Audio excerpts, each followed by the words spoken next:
What's up, guys? Welcome back to Funnel Trading. The question is, any advice if I'm newer to investing and have pretty limited funds each month? It's a little harder to throw a wide net with less money. So the thing about this is you do not have to invest every month. Instead, you can invest every expansion. And obviously, if you have limited funds, whatever limited funds is defined as for you, you may not be able to invest in every Magic product and every Pokemon product and every Flesh and Blood product and MetaZoo and all the rest. So you have to decide what games are most important to you. I have to do that. I invest in Magic, Flesh and Blood, and Pokemon, but I don't invest in things like MetaZoo, Digimon, Weiss, and all the rest. So what I would advise in this case is start with Magic. Magic's the biggest, most popular game. It's the best support. It will always hold its value the best. So I would start there, and then I would focus on basically one box from every expansion. Diversify across the expansions within Magic. And so, as I always say, set boxes are probably going to age better than draft boxes, but some sets don't have set boxes. So in those sets, you need to buy a draft box. And where I would start is looking at sets that are either about to rotate out of standard this coming September or have recently gone out of print but are still at good prices. And so the first two I would begin with are Commander Legends and Jumpstart. Now, Commander Legends did not have set boxes. Jumpstart obviously didn't have set boxes. And so I would get one of each of those because they are still very reasonably priced. I think I did a video earlier today, and Jumpstart is still available for like $85. Commander Legends is like $115 or $120, but I promise you'll look back at the quaint times of $120 Commander Legend boxes in 2, 3, 4 years from now, and you'll wish you had bought more. So start with those, and then I would go into the boxes that are going to rotate out of standard this September. So Zendikar Rising, Kaldheim, Strixhaven, and Adventures in the Forgotten Realm. And then, and of course all of those are available as set boxes.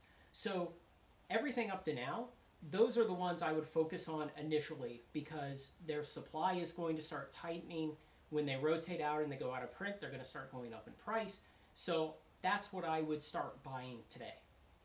And again, you don't have to buy a box every month. If you want to allocate just a tiny bit of money to this and you buy, a box every 6 weeks, that's fine. So it'll just take you a little while to catch up with what the current boxes are, but just be disciplined about it and you will eventually catch up. And then when a new set comes out, you will have the leisure of just waiting to see when a price you like presents itself. So then the second group of sets that I would focus on after I've knocked out most of or all of that first set would be things that are in the next standard rotation block. So Midnight Hunt, Crimson Vow, Kamigawa Neon Dynasty, and Streets of New Capenna. And again, set boxes are available in all of those. I would go for those set boxes. Also in that group, I would put Modern Horizons 2, set boxes are available, and upcoming Baldur's Gate. Even though it's not a standard product, set boxes are available, and it is in pre-release today, so I kind of lump that in as current product. Then I would, as time goes on and more sets are released, I would kind of add them to the menu of things that I'm looking out for to see if you can maybe catch deals once in a while. And just going forward through the rest of the products to the end of the year, Double Masters 2022, Dominaria United Jumpstart boxes, and Brothers War. There will be, I think it's Unfinity is the unset that's going to be coming sometime at the end of the year. So add those to your list of things to look out for as we get there. But again, focus on those ones, those first two, Jumpstart and Commander Legends, that are already out of print, then the stuff that's about to go out of print, then the stuff that is in print and has a lot of print life left in it.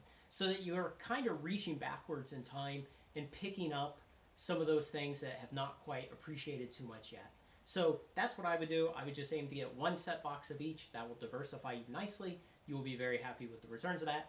And over the course of the next several years, say you have a professional career that's developing or, whatever job you're in, you're going to make more money over time. Maybe you switch employers a couple times to get big pay raises.